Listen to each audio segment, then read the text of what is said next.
PBE is a place-based education which is hands-on, project-based, and always related to something in the real world. Throughout this video, we feel there are 5 necessary vocabulary words that you should know. Refractometer, an instrument for determining the salinity in a solution. Tidal zone, an area subject to a tidal action. Anonymous key, a resource that uses clues about a species to find information. Vegetation, different types of plant species. Volume, the amount of space an object takes up, length times width times height. At Maudsley, we identified trees and sketched a certain area of land. We used a dichotomous key to identify the tree species, and we also learned how to use a dichotomous key. Impact your learning. I thought this was like a good. I thought it was good get out of your seats and stuff. But I also thought it was like a good interactive learning. I thought it was good to see what you're learning about. What did you learn on this trip? Oh, we learned about the different types of trees and the scientific names and stuff, as well as the variety of trees. Okay. Did you enjoy this trip? At Sandy Point, we went into the different tidal zones and looked at the different species of living things living there. Then we identified bird species, talked about the sand dunes, and learned about different types of beach vegetation. We learned how to classify different types of organisms in the tidal zones. What that you learned about on this field trip? Probably the golden rods. What was your favorite part of this field trip? Going tide pooling and seeing all the different animals.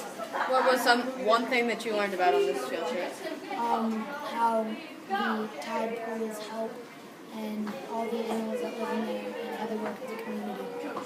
Thank you. Thank you. At Joppa, we went into the marsh and collected data on the salinity, vegetation, and fish. We learned how to take salinity with a refractometer and took the volume of the fish.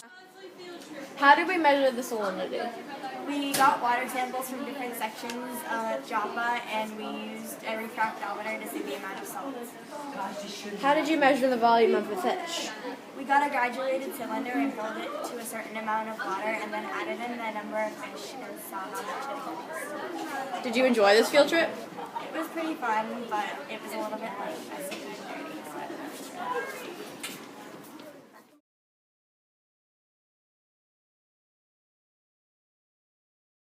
On the kayak trip, we were supposed to identify plants in the marsh, but because we had to go against the wind, we did not get our task done. That shows one of the struggles of PBE. Did you enjoy this field trip? Yes. Why? It was my first experience kayaking and I enjoyed it, especially with my classmates, and it was a good experience. What was one thing that you learned? About kayaking?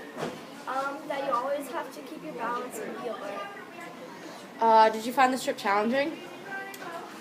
Somewhat challenging because since you always had to be alert,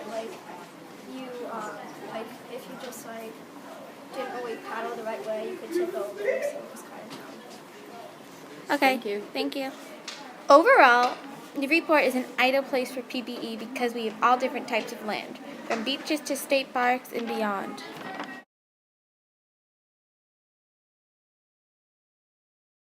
Trips impact the students' learning. Place-based education changes the way that the teacher delivers a unit of study. So instead of just taking a student and opening their head like this and lifting it up and pouring information in and then closing it and asking them to spit it back out at me, I just work more as a guide, and I just take them to the places where they can learn important concepts related to science and conservation. And when they're in those places, they get the opportunity to meet experts, and the experts in the community guide them through it and share their knowledge with them. So it's more of an organic way to learn. I'm just more like a guide, and you guys learn from the place rather than me translating and sticking it in your head. So that's what I really like about place-based education. And Newburyport is a phenomenal place to do that if you're a science teacher, because of our local environment. The fact that we have the ocean meeting the river and the land all coming together in a dynamic number of ecosystems. Which trip do you think the students learned the most on? Which one did you learn the most on? I thought I learned the most on the Joppa one. Why? because we got to we measured the salinity and we went to we learned a lot of different things on that as opposed to just one thing. We learned Great. So I would have to agree with you that the JAPA thing is when the students are acting most like real-life scientists. Their role there is to collect real data. And so they have to learn how to do that, how to record the data, use the instruments to measure it. And so in terms of pure science, that's probably the most educating one, right? But that's not to say that roaming around in a kayak isn't educating. You learn a lot there. You learn a lot about yourself, about your teammates, about your abilities, and also about the natural environments, because some of the places we go in kayaks we couldn't get to otherwise. I think your trip was kind of a mess, right? Yeah. All right. What'd you learn about that?